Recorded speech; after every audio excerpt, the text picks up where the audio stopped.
民進黨台南市議員初選登記正日第3天，6日上午，立委王定宇、黃捷陪同議員參選人陳鴻宇、林建南、卓佩瑜登記，目標民進黨議員過半，和後一任的市長好做代志。如果我們不能讓台南市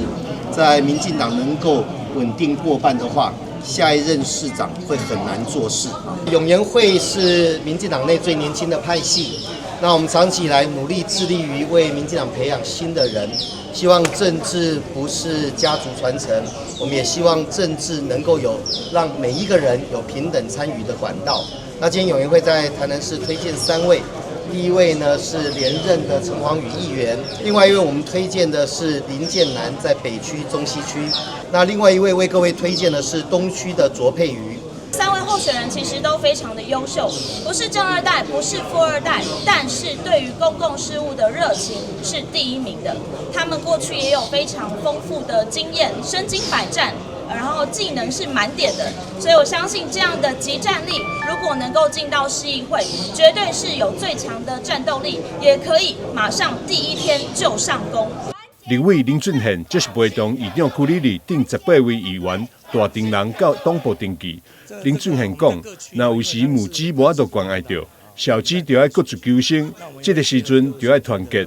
團結台南隊，港星跳社會。團結台南隊。2026的大選在台南，當然最重要是市長選舉了，但是市長當選，陳亭妃當選絕對沒有問題，因為陳亭妃本人也說，他現在的目標是得票率要打破賴清德連任時候70%的得票記錄，所以現在對民進黨的挑戰是議員能不能當選最多的席次。那像我們今天有很多的議員。他們都是過去一直以來最堅守民進黨價值、對黨的忠誠度最高的這些議員，我很榮幸陪同他們一起來登記，向鄉親來推薦，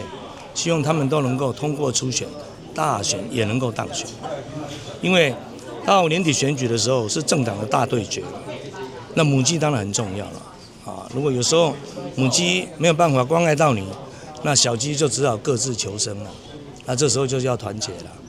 今日上午有議長區里里、副議長林志典、議員蔡麗清、王宣茂、李宗翰、李克維、黃兆輝、蔡小薇、周家偉、沈家鳳、謝淑凡、朱正軒、郭宏儀、鄭嘉欣、蔡蘇秋金、陳秋紅、余柱清、陳秋平、陳碧玉、陳黃宇、新郎林建南、卓佩宇、郭品成、沈正南等24位參選人完成初選登記。